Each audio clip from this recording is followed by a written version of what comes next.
You're watching Stay Wavy TV, your home for non-stop WWE action and fresh waves of wrestling coverage. Slam that subscribe button, ring the bell, and ride the SmackDown wave. just had its lowest viewership ever on USA Network on Friday, which was Halloween. This just goes to show, man, the WWE is in serious trouble, bro. Triple H, a.k.a. Triple K, a.k.a. Triple Fraud, shout out to C-Jax.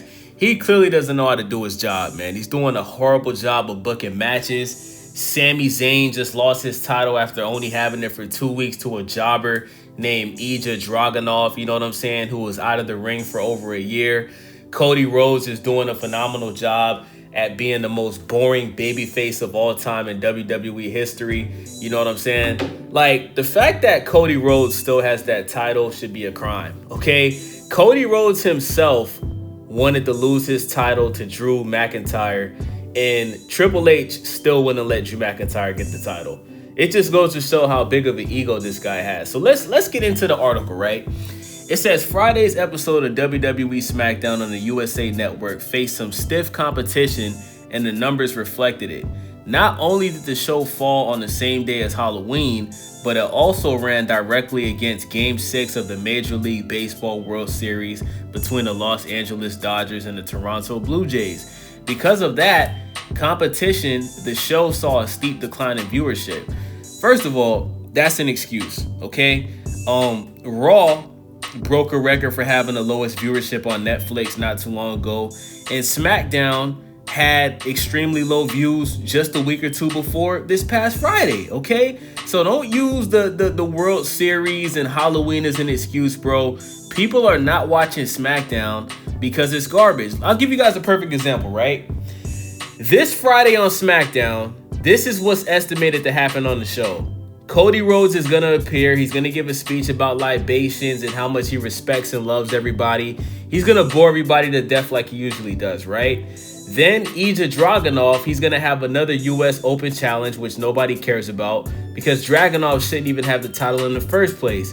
Then we're going to have another match with two jobbers, which is Rey Fenix, who's a fake-ass Walmart brand Rey Mysterio, versus Tala Tonga Tamalanga Bagabanga. You know what I'm saying? One of the Samoan dudes that nobody gives a flying fuck about. After that, we have Chelsea Green versus Julia for the US title, which I actually think is a decent match. I like Julia. I think Chelsea Green is good at what she does. And then the main event, this is the best part, guys. You ready for this? The main event is going to be Charlotte Flair versus Nia Jax, which makes no sense because Charlotte Flair is in a tag team with Alexa Bliss. And what's the point of having Charlotte Flair versus Nia Jax? What's the point of that? It's pointless. Nobody's going to win a championship for the match. Nia Jax at this point in her career is a jobber. She loses a majority of her matches and she injures people as well. I mean, she damn near made Jade Cargill lose her eye the other day. Like, Nia Jax shouldn't even be wrestling anymore. She's dangerous. You know what I'm saying? But yeah, bro, like, if we're being honest, bro, there's not one thing happening on this episode of Friday Night SmackDown that's going to make people want to watch SmackDown. Because think about it, right? They're talking about the World Series. Bro, basketball season has started. You got NBA basketball coming on. You know what I'm saying? You know, why would people want to watch SmackDown when they're going to get cards like this? Like, this is terrible. You know what I'm saying? Like, there's not one match that's happening on this upcoming episode of SmackDown that will make anybody want to stop and take time out of their Friday night where most people are going out to eat. Most people might be going to the club. Most people are going to be watching basketball. They got the NBA, league pass. Why would they want to watch this garbage? Why?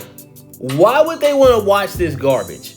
You know what I'm saying? Like, bro, you got all of this talent on NXT. You know what should happen? Look, I could make a better card. I'm going to make a card right now for you guys, right? First of all, let's take Cody Rhodes off of the show, okay? I would have John Cena come on SmackDown and talk about the upcoming tournament for the person that's going to be his last opponent. That's how I would open up the show, right? 2, we would keep Ilja Dragunjobber's US Open Challenge, and what I would do is I would have Trick Williams officially make his debut on the main roster. This wouldn't just be a one-time thing. This would be Trick Williams making his debut on the main roster. Trick Williams is a great wrestler, entertaining. You know what I'm saying? Dude's in shape. Dude can cut a promo. He's funny. He can play a babyface and he can play a heel. He just lost another title shot against Ricky Saints. He just lost his TNA World Championship. Have this guy face Ilja Dragunov for the United States Championship and have Trick Williams beat Ilja Dragunov to become the United States Championship. And then, right, because I'm going to show you guys how to follow this up, right? The following week on SmackDown, right, we should have another U.S. Open challenge between Trick Williams and Carmelo Hayes. Because Trick Williams and Carmelo Hayes, they were feuding with each other on NXT. They were tag team partners with each other on NXT. Those two guys have history together, right? You have Trick Williams win the match and then have Obafemi make his debut on the main roster and have Obafemi fight Trick Williams for the United States title. You see how I'm already booking better matches than Triple K? You guys see what I'm doing here? See what I'm doing? Okay. Third match, right? We're going to take off this garbage between Rey Fenix and Tala Tonga. Let's have Solo Sikoa versus Damian Priest. Then my next match, right? Keep Chelsea Green and Julia. I don't have a problem with that. That match is for a title. Scratch Charlotte Flair versus Nia Jax for the main event because it makes absolutely no sense, right? And we would have LA Knight versus, let's do LA Knight versus Jey Uso. I know Jey Uso was just on Monday Night Raw, but listen, you need the big, like at this point, bro, SmackDown is so bad that they need guys that have a big name in the company. Guys like Jey Uso that gets a pop from the crowd. You're going to have some of the guys that are usually on Raw come on SmackDown because SmackDown is dead. Like, bro, if we're being honest, you know what? Scratch that. We don't need Jey Uso. We could have LA Knight versus Aleister Black. You're not doing anything with LA Knight. They obviously have no plans of LA Knight becoming a world major champion anytime soon. He's probably going to end up leaving the company whenever his contract is up. So put LA Knight versus Aleister Black. I think that's a good match. That's a better main event than Charlotte Flair versus Nia Jax. You know what I'm saying? So, yeah, man, this is why things are bad, bro, and things are going to continue to get bad. You know what I'm saying? So, the report indicates that SmackDown on Friday drew 933,000 views on average, below the 1.1 million viewers that showed you on the episode a week prior. SmackDown still ruled the cable rankings and finished first there, but the World Series dominated overall. The game, which saw a victory for the Dodgers that sent the series to a Game 7, drew 17.4 million viewers and a massive 3.52 rating with adults from age 18 to 49. WWE SmackDown viewership stumbled ahead of Saturday night's main event. This week's SmackDown featured Go Home Hype for Saturday night's main event that aired on Peacock against Game 7 of the World Series. On SmackDown show, the lead segment was a final contract signing showdown between Drew McIntyre and Cody Rhodes ahead of their Saturday night main event undisputed WWE Championship match. Rhodes and McIntyre battled on the microphone, with Rhodes digging at McIntyre because he got fired from the WWE. McIntyre ended up hitting Rhodes with a Claymore and then dropping him through the contract signing table as the show went off air. In other happenings on the show, Ilja Dragunov retained his WWE US Championship in an open challenge match against Nathan Frazier. Carmelo Hayes defeated Kit Wilson. WWE Women's World Tag Team Champion Alexa Bliss defeated Nia Jax. And the main event match was Tama Tonga and JC Mateo beating the Motor City Machine Guns. In the past few months, methods for measuring SmackDown's viewership and other TV programs have changed. This has impacted numbers not just for SmackDown, but NXT, AE Dynamite, AEW Collision, and others. Next week on SmackDown, Chelsea Green will challenge Julia for the WWE Women's United Championship. Rey Fenix versus Tala Tonga was also scheduled for next week after Fenix demanded the match after a backstage encounter. So that's it, man. Things are going to continue to get worse, okay? Things are going to continue to get worse. They're not going to get better.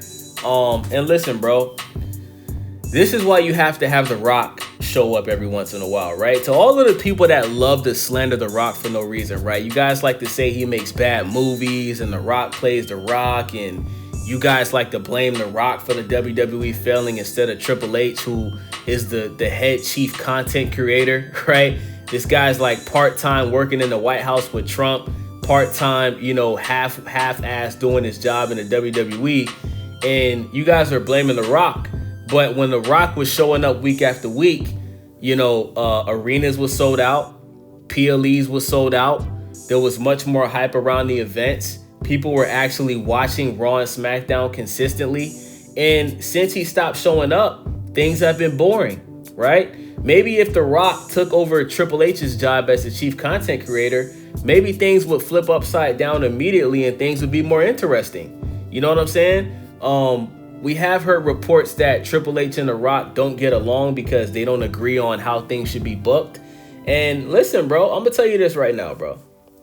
If Triple H doesn't get fired by next year, we may be seeing the extinction of the WWE. And I hate to say that, bro, because I've been watching the WWE since I was a kid. But, bro, if SmackDown continues to average less than 1 million views consistently, USA Network is going to drop SmackDown. And then where's SmackDown going to go? If WWE Raw continues to break records for low viewership on Netflix, which is the biggest streaming platform in the world, Netflix is going to drop Raw. And where is Raw going to go? Right? You're always going to have the fans that are willing to pay money to see these PLEs and to see Raw and SmackDown in person. But if you don't have a network, right? If you don't have a network that's willing to show Raw and SmackDown, and the only thing that you have left is NXT on CW, where do you go from there? What ultimately is going to happen is the WWE is going to end up selling the company to the Saudis. You know what I'm saying? The people over there in Saudi Arabia. Shout out to Turkey Al-Sheikh. And from there, things are never going to be the same, bro. The WWE will be done, okay? They will be done. So, listen, bro. We're going to have to see some immediate changes. I'm expecting Cody Rhodes to lose his title very, very soon. I'm expecting Ilja Dragunov to lose his title very, very soon. And listen, if they want to immediately help the viewership on Raw and SmackDown, the best thing you can do is put a title back on Roman Reigns. Okay, Roman Reigns at this point in time is the last superstar in the WWE. I don't see any of these new young guys becoming a superstar on the level of a Roman Reigns. I think the person that had the closest chance was probably Jey Uso. He failed miserably. You know what I'm saying? Jacob Fatu, I will say this, bro. Jacob Fatu, in my opinion, has all of the tools to be a superstar in the WWE. He does, right? I hear a lot of guys on YouTube that are just miserable at life. They like to bring up the fact that Jacob Fatu is Samoan and some people think he's fat. But say what you want, the guy's entertaining, the guy wrestles his ass off, has a decent finisher, has a good theme song, he can cut a promo. He can do what a lot of these young guys like Braun Breaker can't do. You know what I'm saying? And I think that makes up for his other weaknesses that people like to criticize, you feel me? But yeah, man, we're going to see some serious immediate changes, because if those changes don't happen, bro, I'm telling you, bro, this upcoming WrestleMania, this will be the lowest attendance, the lowest selling WrestleMania of all time, the lowest viewed WrestleMania of all time. Did you guys forget what happened at day one of WrestleMania last year? Did you guys forget how quiet the fans were for the entire day one? The only thing they got excited for with day one of WrestleMania last year was the main event. That was it.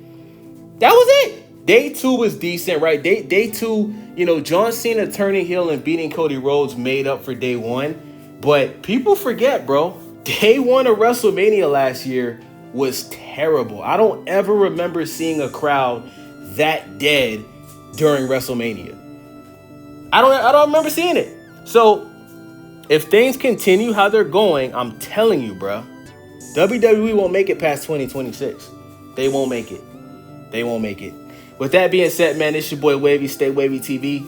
Make sure y'all subscribe, thumbs up the video, share the video. Let me know what y'all think in the comment section. It's your boy Wavy. I'm out. Hey friends, I'm Riley and welcome to Stay Wavy TV. Here we share stories, tips, and vibes that keep life feeling fresh, positive, and a little more free. If you're into sunshine energy, easy laughter, and a community